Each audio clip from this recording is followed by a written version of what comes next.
This is Pirate Dundee from Australia. Okay, no, I'm not from Australia.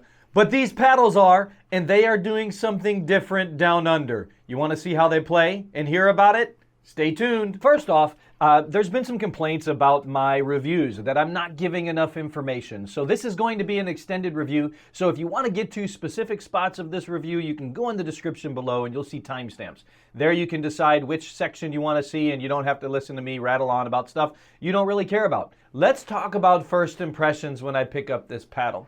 So the one thing I noticed is it's very much similar to the head-shaped paddles, is the top flange kind of flares out a little bit. So it's not like the Yola. I wasn't really into this style of paddle. I typically play the Grooven 16X, the Carbon one, the Selkirk Invicta Project 003, Diadem Warrior, the SLK Halo.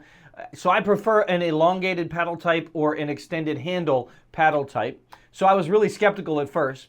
But let's talk about the details, shall we? 6-0 has spent a year going through over 100 prototypes to finally bring this paddle to the market. This paddle uses Toray carbon fiber, which is the leading manufacturer of carbon fiber in the market. There's only two other paddle companies actually using this material. That's the ProKenix Black Ace and Electrum. This is the highest quality carbon fiber on the market.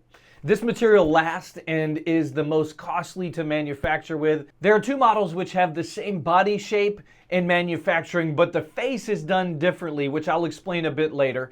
And you can also see, if you can look at the face here, you can see that one seems a little bit brighter than the other. That's because of the manufacturing differences that I'll talk about. First thing I noticed when picking up this paddle is it feels like a solid paddle. It doesn't feel cheap. It has a very meaningful construction, feels meaningful in your hands.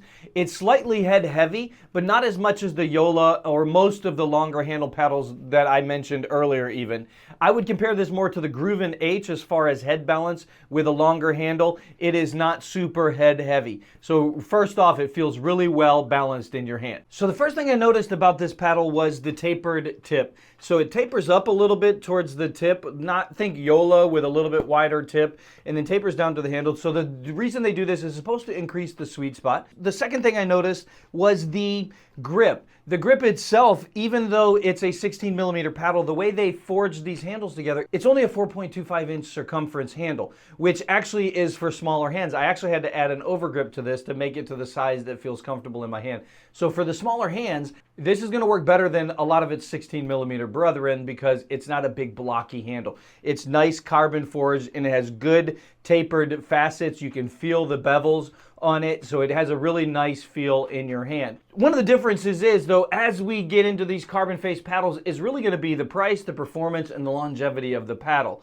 As far as the graphics goes, it looks very similar to a lot of the other carbon face paddles that we mentioned here, but it has some cool looking graphics on the front, just some nice clean diamond. You can see the little bit black of the little black stripes here that kind of makes the whole face look like it's actually a diamond shaped face.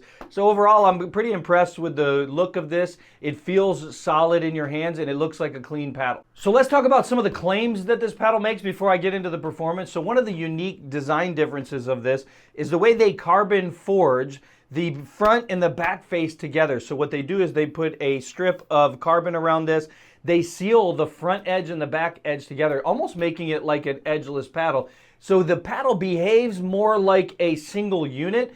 Think Project 003 or Power Air or Gearbox, where they're actually a single unit. But because it's not a single unit and they're bonding these things together, it actually allows a little bit of flex in the paddle. So as the paddles wear in, the flex grows a little bit. Like a new pair of shoes, you kind of break in the paddle. The thing they do with the carbon forged handle, what it does is they overlap the carbon to the handle. So that way there's an extension here and here through the neck. So not only do they seal the front and top together all the way around the paddle, it gives stability there, then the way that they overlap the carbon on the handle gives you more strength. So I don't think we're gonna have problems with this like the Yola and a lot of these longer handle paddles had breakage problems when they first came out. I do not think that they're gonna have problems with this paddle in that way. And because they've put the vibration dampening into the handle, you don't lose the feedback all the way down here, even to the lower part of the handle. you can still feel where the ball's hitting and you don't lose the feedback or the control. So there's really a large sweet spot on this paddle. I can't say that enough. I was very impressed. Even though it has a 5.3-inch handle, it is still long enough for the double backhand. So that's one of the things that I really like about this, is that it actually is large enough for a two-handed backhand. It doesn't feel uncomfortable when you hit a two-handed backhand with this with a 5.3-inch handle. And because of their hot and cold press process, I really feel that this is a very stiff paddle, but it doesn't feel bad when you hit it. It doesn't feel jarring. The feedback is really clean. It's a lot crisper than a lot of the carbon face paddles that are out there on the market today that we've been speaking about. So it's less muted for a carbon face paddle, let me say it that way, but you're not losing the control. So it very much feels unique in the market to me. I took this baby out for a test run and I started with the Black Diamond, which is the power version. And the first thing I noticed when hitting the ball is the sound. Let me let you hear this because it does sound different. Take a listen. This is the Black Diamond. This is the double Black Diamond. So you can see it's a little bit higher pitched, and that's because of the way they do the hot cold press on the paddle face, and it sounds really, really crisp and clean. The other thing that I noticed when I hit this thing is it comes off like a rocket. Listen to some of these drives.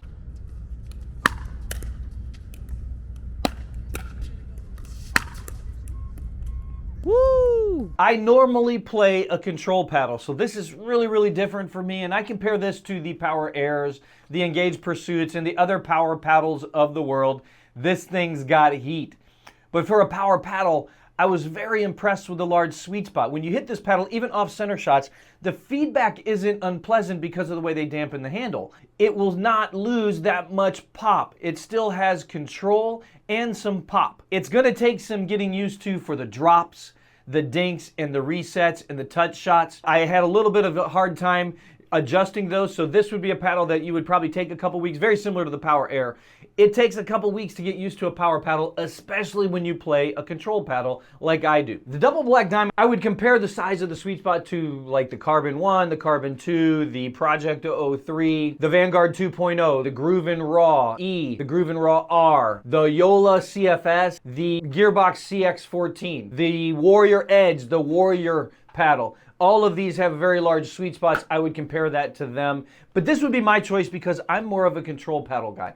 I don't need any help from the paddle. I like to have very good control over my shots. I can generate plenty of power on my own, and this thing still has plenty of power for throughput and plow through to end points. I feel like it has a little bit more pop than my Project 003. I would put the spin on these paddles up there with any of them. I can't wait to see any of the spin tests that gets done on these guys because I think that they're gonna be top tier when it comes to spinning, especially with the carbon fiber. I felt like I never missed the sweet spot with the double Black Diamond. I felt like I could take the ball out of the air and hit anywhere on the paddle face, and I would not lose the control or the pop that I needed out of the paddle when I hit it. My resets, my third shot drops, my hits from no man land, any of the touch and control shots I felt were phenomenal with this paddle. I felt very much like I could just put it in my bag and play it immediately. If I played singles, I would probably have the Black Diamond for singles because that paddle is hot. It's got some rip to it, and then I would have the double Black Diamond for doubles. Obviously, you don't have to change paddles like that, but that would be the differences that I would look at.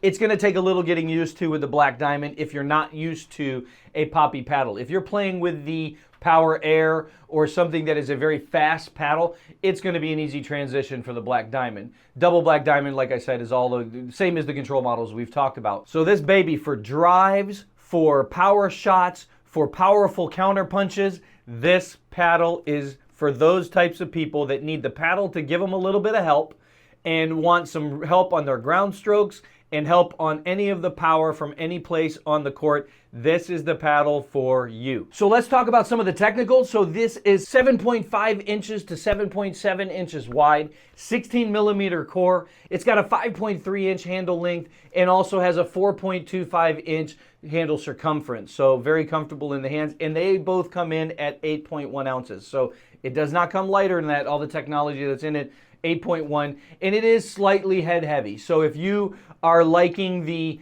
Yolas or the longer handled paddles, this paddle is going to feel just in line with any of those, slightly head heavy and really has a lot of throughput. Let's get to the really, really important part of buying these paddles, is the price. One of the cool things about buying these from Australia is you don't have to pay sales tax, and they include shipping in their price. So with their pirate discount, these paddles actually are $162 out of the door. They retail for $180, that's out the door, but with our discount, you get them for this $162, and they will be shipping to you from Australia. So shipping might take a little bit longer, but they will be having distributors in the US pretty soon, and you're not gonna have to wait on these paddles very long. Overall, I give these paddles an A+.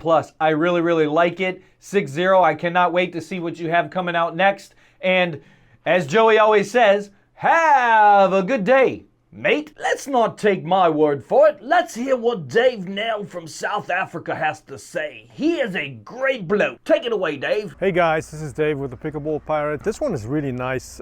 It's 6-0 Black Diamond. It's a 16mm paddle. I believe this is the power model. Having a power model in 16mm is really good because this thing is a ton of control. I gotta say, at 8.1 ounces, this has as much power as my Yola at 8.6. So, and also very comfortable on the arm. I've been playing with this for 2 weeks and it's a really enjoyable paddle.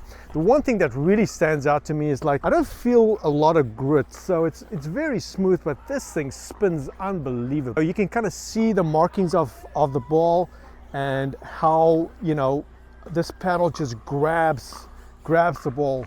So tremendous. That's the one thing that stood out to me is the power and the spin out of the 16mm. It's a really solid paddle, and it kind of tapers a little bit towards the top. I think the head does it as well. Didn't really enjoy that much, but this paddle is very, very forgiving. From game one, easy to hit with. I basically just picked up where I left off with my previous paddle, so it doesn't take long to get used to. Overall, I would say this is a fantastic paddle. I play a couple of paddles, but I played Selkirk Vanguard Power Air. The Power Air has more power, not much more, but not nearly as much control as this paddle. Spin, I would say, is very similar, which is very surprising to me. I thought the Power Air was the spinniest paddle out there, but I've got to say this paddle spins a ton. Obviously the sweet spot I think is bigger on this paddle as well, because I really found it very easy to change to compared to the Selkirk that took me about a month to get used to. And also it's elongated and it's got the, you know, a little wider at the top, so that's also nice. And I think that kind of helps with